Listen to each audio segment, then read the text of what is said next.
phenobarbital. Phenobarbital is a barbiturate और जितने भी barbiturates होते हैं they are hypnotics. ये benzodiazepine receptors के ऊपर barbiturate binding site के ऊपर एक्ट करेंगे और hypnosis करवाएंगे at higher dose. इसके साथ साथ जितने भी barbiturates होते हैं they are also anti convergent यानी एंटी एपिलेप्टिक ड्रग्स हैं. सो हम इनको दे सकते हैं टॉनिक क्लॉनिक और सिंपल पार्शियल सीजर्स में, पर्टिकुलरली इन चिल्ड्रन. सो अगर एंटी एपिलेप्टिक ड्रग्स के मैकेनिज्म ऑफ एक्शन की बात करें तो इन ड्रग्स ने ग्लूटामेट की क्वांटिटीज़ को डिक्रीज करना है और गाबा की क्वांटिटीज़ को इंक्रीज करना है, क्योंकि ग्लूटामेट जो है वो एक्साइटेटरी न्यूरोट्रांसमीटर और गाबा जो है वो इनहिबिटरी न्यूरोट्रांसमीटर है. सो अगर मैकेनिज्म ऑफ एक्शन की बात करें तो कुछ न्यूरॉन्स होंगे जिन्हें हम कहेंगे ग्लूटामिनर्जिक न्यूरॉन्स जो कि ग्लूटामेट सिक्रिएट करेंगे, और कुछ न्यूरॉन्स होंगे उन्हें हम कहेंगे गबर्जिक न्यूरॉन्स जो कि गाबा सिक्रिएट करेंगे. सो ग्लूटामिनर्जिक न्यूरॉन्स में ग्लूटामेट्स को वेसिकल्स के अंदर पैक करेंगे, देन वो रिलीज होंगे और जो ग्लूटामेट है वो पोस्ट साइनेप्टिक न्यूरॉन के ऊपर जाएगा. अब पोस्ट साइनेप्टिक न्यूरॉन के ऊपर डिफरेंट रिसेप्टर्स हो सकते हैं. फॉर एग्जांपल इसके ऊपर NMDA रिसेप्टर्स भी हो सकते हैं और इसके साथ साथ एम्पा रिसेप्टर्स भी हो सकते हैं. अब जब ग्लूटामेट इनके साथ बाइंड करेगा तो ये दोनों क्या करेंगे, सोडियम की कंडक्टर्स कराएंगे. सो जब सोडियम ज़्यादा सेल के अंदर आएगा तो उसकी वजह से डीपोलराइजेशन होगी. जब डीपोलराइजेशन होगी तो एक्साइटेशन होगी और एपिलेप्सी होगी. अब इसी पोस्ट साइनेप्टिक न्यूरॉन के ऊपर कुछ ना कुछ सोडियम चैनल्स भी हैं, यहाँ से भी ये पाथवे जो है वो कंटिन्यू हो सकता है. तो अब जो प्री साइनेप्टिक ग्लूटामिनर्जिक न्यूरॉन की अगर बात करें तो ग्लूटामेट रिलीज़ क्यों होता है, ये रिलीज़ सोडियम और कैल्शियम चैनल से रिलेटेड है. सो जब सोडियम चैनल्स एक्टिवेट होंगे तो एक्शन पोटेंशियल जो है वो ट्रांसफ़र करेगा, और जब कैल्शियम चैनल्स एक्टिवेट होंगे तो उसकी वजह से एक्सोसाइटोसिस होगी, वेसिकल्स जो है वो रिलीज़ होंगे. इसके अलावा कुछ हमारे पास गबर्जिक न्यूरॉन्स हैं जो कि इनहिबिशन कराते हैं. अब इसमें जो गाबा है वो वेसिकल्स के अंदर पैक होता है, देन वो साइनेप्स पे रिलीज़ होता है. यही जो गाबा है ये पोस्ट साइनेप्टिक गाबा रिसेप्टर्स के ऊपर जाएगा और उन्हें एक्टिवेट करेगा. सो जो पोस्ट साइनेप्टिक गाबा रिसेप्टर्स हैं उनके ऊपर कुछ साइट्स होती है जिसे बेंजोडाइजेपिन बाइंडिंग साइट भी कहते हैं और बारबिटूरेट बाइंडिंग साइट भी कहते हैं.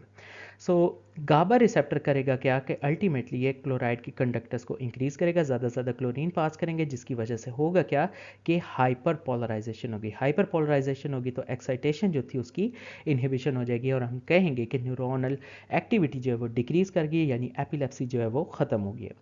सो जो एक्स्ट्रा गाबा साइनेप्स में बचेगा ये थोड़ा बड़ा रिस्टोर भी हो जाएगा. किसके थ्रू, गाबा ट्रांसपोर्टर्स के थ्रू, जिसे हम कहेंगे GAT1, और इस तरह जो गाबा का साइकिल है वो कंटिन्यू होगा.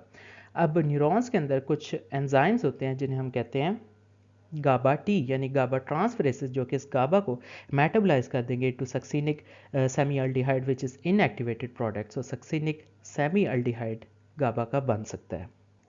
सो अब इस सिनेरियो में हम डिफरेंट ड्रग्स जो हैं वो यूज़ कर सकते हैं एपिलेप्सी को ट्रीट करने के लिए. सबसे पहले कार्बामेज़ेपिन क्या करेगा, it's going to block the sodium channels. So जो सोडियम चैनल्स हैं इनको जो चीज़ ब्लॉक करेगी दिस इज़ कार्बामेज़ेपिन, जिसकी वजह से एक्शन पोटेंशियल जो है वो फॉल कर जाएगा और एपिलेप्सी जो है वो ट्रीट हो जाएगी. इसके अलावा हम इथोसक्सामाइड भी यूज़ कर सकते हैं. अब इथोसक्सामाइड क्या करेगा, जो इस न्यूरॉन के ऊपर कैल्शियम चैनल्स हैं ये इनको ब्लॉक कर देगा. अब नॉर्मली इन कैल्शियम चैनल्स ने स्पाइक एंड वेव पैटर्न जो है उसको मेंटेन करके रखा हुआ है, जिसकी फ्रीक्वेंसी अराउंड अबाउट 3 हर्ट्ज है. सो जब हम इथोसक्सामाइड देंगे और कैल्शियम चैनल ब्लॉक हो जाएगा तो हम कहेंगे कि एपिलेप्सी जो हमने वो ट्रीट कर दिया. इसके अलावा वेलप्रोइक एसिड दे सकते हैं. वेलप्रोइक एसिड करेगा क्या, again it's going to block the sodium channels. So valproic acid sodium channels को ब्लॉक करेगा और इसके साथ साथ जो गाबा ट्रांस एमिनेज एंजाइम है जो कि गाबा को इनएक्टिवेट कर रहा था, मेटाबोलाइज कर रहा था, सो वेलप्रोइक एसिड इसको भी जाकर ब्लॉक करेगा, जिसकी वजह से गाबा की क्वांटिटीज़ जो है इंक्रीज़ कर जाएंगी. जब ज़्यादा गाबा होगा एक्टिवेट करेगा गाबा रिसेप्टर्स को तो उसकी वजह से ज़्यादा हाइपरपोलराइजेशन होगी और इनहिबिशन होगी. उसके अलावा हम कुछ डायज़ेपाम्स यूज़ कर सकते हैं जो कि बेंजोडायज़ेपिन बाइंडिंग साइट के ऊपर जाएंगी. वहाँ पर एगनिस्ट और क्लोराइड चैनल्स की क्लोराइड चैनल्स को ओपन कराएंगे और क्लोरीन की कॉन्सेंट्रेशन को इंक्रीज़ कराएंगी, जिसकी वजह से हम कह सकते हैं कि जो न्यूरॉन है वो हाइपरपोलराइजेशन में जाएगा और इनहिबिशन में जाएगा. सो डायज़ेपाम्स के बाद हम कुछ बारबिटूरेट्स यूज़ कर सकते हैं जो कि अगेन गाबा रिसेप्टर्स के ऊपर बारबिटूरेट बाइंडिंग साइट के ऊपर बाइंड करेंगे और क्लोराइड की कंडक्टेंस को इंक्रीज़ करेंगे. इसके अलावा जो बारबिटूरेट्स हैं वो सोडियम और कैल्शियम चैनल्स को भी अफेक्ट करेंगे। सो बार्बिचुरेट्स के बाद हम यूज़ कर सकते हैं वाइगाबैट्रिन। वाइगाबैट्रिन क्या करेगा, this is irreversibly going to inhibit the GABA T. So vigabatrin irreversibly GABA T को इनहिबिट करेगा। उसके अलावा लेमोट्रिजीन यूज़ कर सकते हैं। अब जो लेमोट्रिजीन है, this is going to decrease the glutamate release. So जो ग्लूटामेट की रिलीज है इसको कम करेगा लेमोट्रिजीन। इसके साथ साथ लेमोट्रिजीन क्या करेगा, सोडियम चैनल्स को ब्लॉक करेगा। सो जो सोडियम चैनल्स थे इसको लेमोट्रिजीन ने ब्लॉक किया, जिसकी वजह से हुआ क्या है कि पोस्ट साइनेप्टिक एक्साइटेशन जो है वो डिक्रीज हो गई है। लेमोट्रिजीन के बाद यूज़ कर सकते हैं टायगाबीन। टायगाबीन क्या करेगी, this is going to block the GABA transporter which is GAT1। So tiagabine is going to block GABA transporter. उसके बाद टोपिरामेट यूज़ कर सकते हैं। अब टोपिरामेट क्या करेगी, this is going to block the AMPA channel. So जब AMPA channel जो है ब्लॉक हो जाएगा तो उसकी वजह से एक्साइटेशन जो है वो भी ख़त्म हो जाएगी। इसके साथ साथ टोपिरामेट और क्या करेगा, this is also going to block the sodium channels.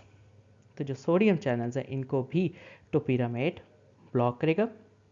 इसके साथ साथ topiramate is also going to potentiate the GABA channels. So ये सारे फंक्शन थे टोपिरामेट के। उसके बाद हम लेवेट्री एसिटम यूज़ कर सकते हैं जो कि बाइंड करेगा साइनेप्टिक वेजिकल प्रोटीन SV-A2 के साथ। सो जो साइनेप्टिक वेजिकल प्रोटीन थी SV-A2 उसके साथ बाइंड किया है लेवेट्री एसिटम ने, जिसकी वजह से ग्लूटामेट रिलीज जो है वो डिक्रीज हो गया। और फाइनली हम गाबापेंटिन यूज़ कर सकते हैं। सो जो गाबापेंटिन है ये क्या करेगी, this is going to bind to the calcium channels. Calcium channels भी P, Q और N, और उसकी जो सब टाइप होगी that is going to be α2 γ1 and α2 γ2। So gabapentin calcium channels की इन सब साइट्स के ऊपर बाइंड करेगी, जिसकी वजह से ग्लूटामेट की रिलीज जो है वो डिक्रीज होगी। So there is decreased release of glutamate and there is increased release of गाबा। सो जब गाबा बढ़ जाएगी और ग्लूटामेट कम हो जाएगी तो हम कह सकते हैं कि एपिलेप्सी को हमने ट्रीट कर दिया है थ्रू गाबापेंटिन।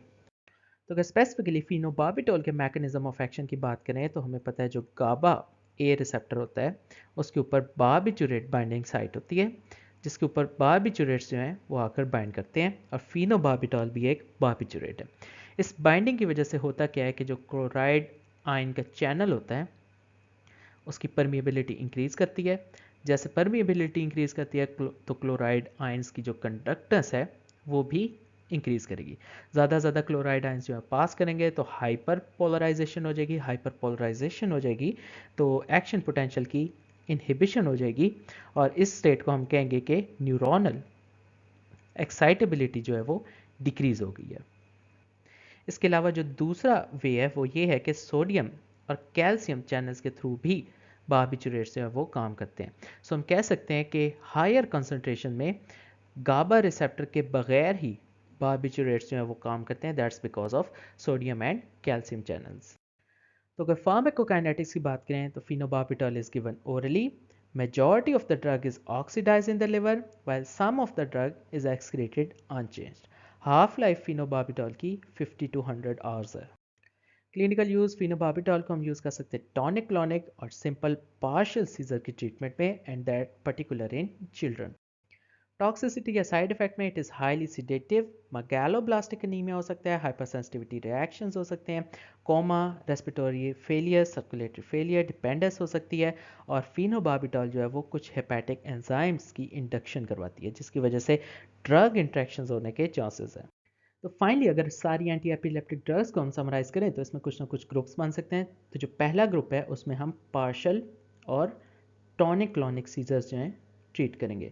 सो इस ग्रुप में valproic acid, carbamazepine, लकोसामाइड, topiramate, phenytoin, फिनोबार्बिटॉल, लेवेट्री एसिटम, lamotrigine, प्रीगाबलिन, प्रिएम्पनिल और रेटिगाबिन आ सकते हैं। उसके बाद जो सेकंड ग्रुप है उसमें हम एब्सेंस सीजर्स ट्रीट करेंगे। सो इसमें डिफरेंट कैटेगरीज हैं। अगर शॉर्ट एक्टिंग देखें तो उसमें डायज़ेपाम, लोराज़ेपाम आएंगे।